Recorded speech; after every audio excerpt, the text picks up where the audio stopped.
बीड जिल्ह्यामध्ये घटना घडली सर. 80 ते 85 वर्षाची आजी होती महाराज आणि आपला उदरनिर्वाह चालवण्याकरता रस्त्याच्या कडाला छोटस भाजीचं दुकान लावून ती भाजी विकण्याकरता बसत होती. आपला उदरनिर्वाह चालावा. असे अनेक परिवार आहे. त्या परिवारामध्ये आपल्या आई बापाला सांभाळल्या जात नाही. मग वृद्धाश्रमात जाण्यापेक्षा काहीतरी करण्यापेक्षा स्वतःचं पोट भरण्याकरता स्वतः काम करणं काय वाईट आहे.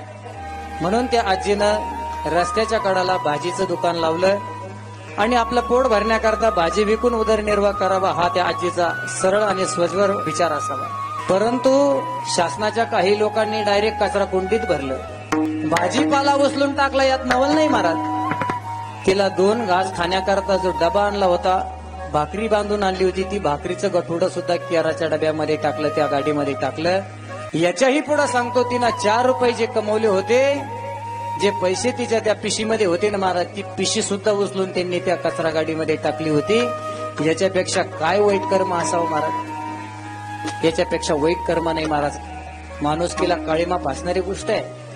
आणि म्हणून शासनाने कधी कधी निर्णय घेणं अवघडच आहे नाही का. आता त्यांच्याबद्दल बोलणं आपल्यालाही अवघड आहे. जिथं मोठमोठे 2 नंबरचे व्यवहार होतात त्या ठिकाणी शासन काहीच करू शकत नाही.